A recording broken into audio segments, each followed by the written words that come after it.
Les propos tenus dans cette émission ne reflètent que l'opinion et ou les recherches de la ou les personnes invitées et n'engagent qu'elles.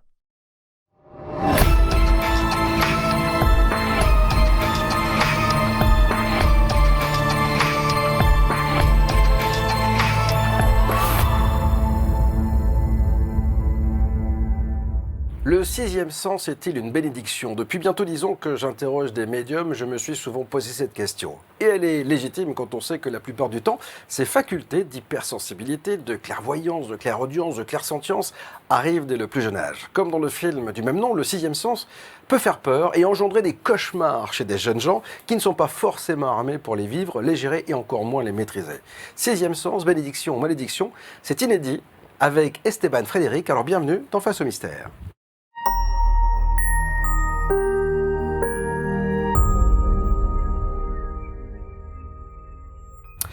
Esteban, bonjour. Bonjour Bob. Ravi de vous accueillir pour cet ouvrage, Mon sixième sens, un bouquin qui m'a passionné parce qu'en fait, il est très romancé ce bouquin. Et c'est votre vie qu'on découvre et qu'on va découvrir durant cette émission, mais il est écrit comme un roman, c'est-à-dire qu'il y a une grande part de votre vie de tous les jours, de votre quotidien, de vos études qui sont d'ailleurs toutes ces étapes jalonnées par cette médiumnité qui va s'imposer à vous. J'aime beaucoup le petit garçon que vous avez été, qui va découvrir dans sa vie cette vieille dame, ou pas, en tout cas décédée, qui va lui rendre visite le soir. Et très vite, vous vous apercevez qu'elle ne vous veut pas de mal, cette vieille dame, ou cette dame, je ne sais plus quel âge elle a d'ailleurs, je ne sais plus si vous le mentionnez dans le bouquin, mais c'est elle qui va vous faire comprendre que vous voyez finalement quelque chose qui n'est pas normal. Comment on appréhende ça quand on est petit ? Je disais tout à l'heure en préambule là, que dans le sixième sens, par exemple, le film, le gamin, il fait des cauchemars, il voit des choses qui sont un peu pas sympas. On a peur quand on est petit ? Alors, écoutez, merci déjà pour ce retour. Si je dois répondre vraiment à cette question, oui, les premières perceptions sont toujours un petit peu très intrigantes, elles font peur. Effectivement, donc tout se passe un petit peu dans l'émotionnel, mais il y avait une énergie qui se dégageait en tout cas de cette présence qui était beaucoup plus apaisante, limite un petit peu bienveillante. Mmh.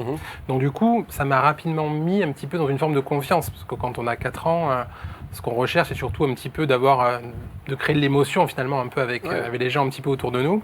Et il y avait cette émotion-là.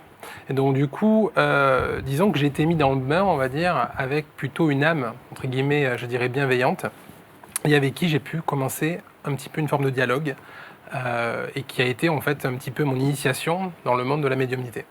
Alors, il y a quelque chose quelqu'un qui va jalonner toute votre vie jusqu'à son départ, c'est Michel. Michel, c'est votre mentor. Il tient une boutique ésotérique à Nîmes, parce que vous êtes Nîmois.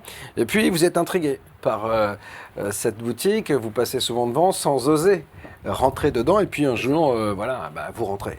Oui. Et là, c'est la rencontre.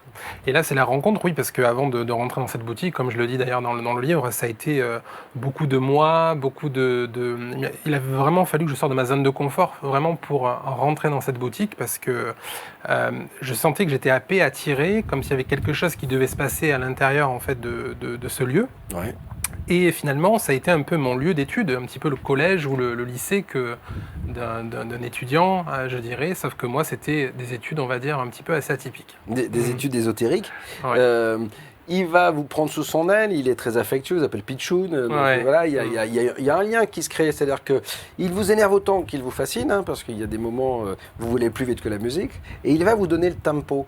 Et c'est hyper important parce que on a la sensation, j'imagine, moi je ne suis pas du tout médium, que si vous avez des flashs et que vous avez un flash pour le réalisateur ou pour moi, quand on est gamin et que c'est tout nouveau, on dit « Ah, je vais te dire ». Et lui, il vous fait comprendre qu'on ne peut pas tout dire, pas n'importe comment et pas dans n'importe quelle temporalité. Oui, en fait, il m'a appris surtout à canaliser ma médiumnité.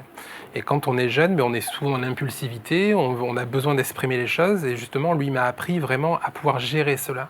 Et en fait, ça m'a permis finalement dans ma vie même de tous les jours, de pouvoir gérer mes émotions, je dirais, ou en tout cas cette médiumnité qui m'habite, de manière justement à l'utiliser à bon escient et de dire les choses quand il y a besoin de les dire, et il y a des fois des choses qu'on peut-être on va dire, mais on va les dire différemment. Donc ça m'a pris, je dirais, vraiment à professionnaliser en quelque sorte, je dirais, mon métier, je dirais vraiment à mettre une structure, un cadre, et même moi-même d'apprendre à être dans la patience de tous les jours, quoi. Donc, il y a une interrogation que vous avez, et elle est légitime, c'est est-ce que je suis normal? C'est quelque chose qui vous trotte dans la tête, que vous mentionnez à Michel d'ailleurs, et vous dites qu'est-ce que la normalité finalement? bien sûr. C'est un peu ça. Mais c'est ça exactement, parce que justement, il m'a appris justement à me redonner un petit peu cette confiance, m'enlever cette peur que j'avais, de pouvoir justement me reconsidérer comme un enfant, je dirais lambda, qui avait des facultés, mais comme un autre enfant peut avoir d'autres facultés sur un autre domaine. Et c'est vrai que bon, moi je viens quand même d'une famille de parents assez cartésiens, donc c'est vrai que tout ce qui touche à la médiumnité, c'est pas forcément, je dirais, quelque chose qui est trop écouté, entendu, un petit peu par ma mère de temps en temps, mais bon, on peut pas non plus dire que c'était quelque chose, je dirais, de véritablement ouvert comme sujet. Et justement, avec Michel, ça a été vraiment quelque chose avec qui j'ai pu apprendre. Il m'a rassuré, En fait, ça a été vraiment mon mentor, hein, vraiment quelqu'un qui m'a... Je veux dire, sans lui, je ne serais pas là aujourd'hui, c'est une évidence. Il a su vous écouter, en fait, c'est ça? Oui, il a su m'écouter, il n'était pas dans le jugement, pas dans la critique, et je pense qu'il a perçu très vite que tout simplement, j'avais des qualités, des facultés, et je pense qu'il a dû voir, suivant ce que je devais dire aussi souvent aux personnes qui venaient en boutique, que j'avais vraiment quelque chose, quoi. Et je pense qu'il m'a servi à apprivoiser cela, et c'est vrai que voilà, je vous dis, j'en parle, j'en ai la chair de poule, c'est vrai que voilà, c'est vraiment une relation qui est vraiment C'était une rencontre, quoi. Ouais, une belle rencontre. Un père spirituel, voilà. On voit que très vite vous êtes torturé.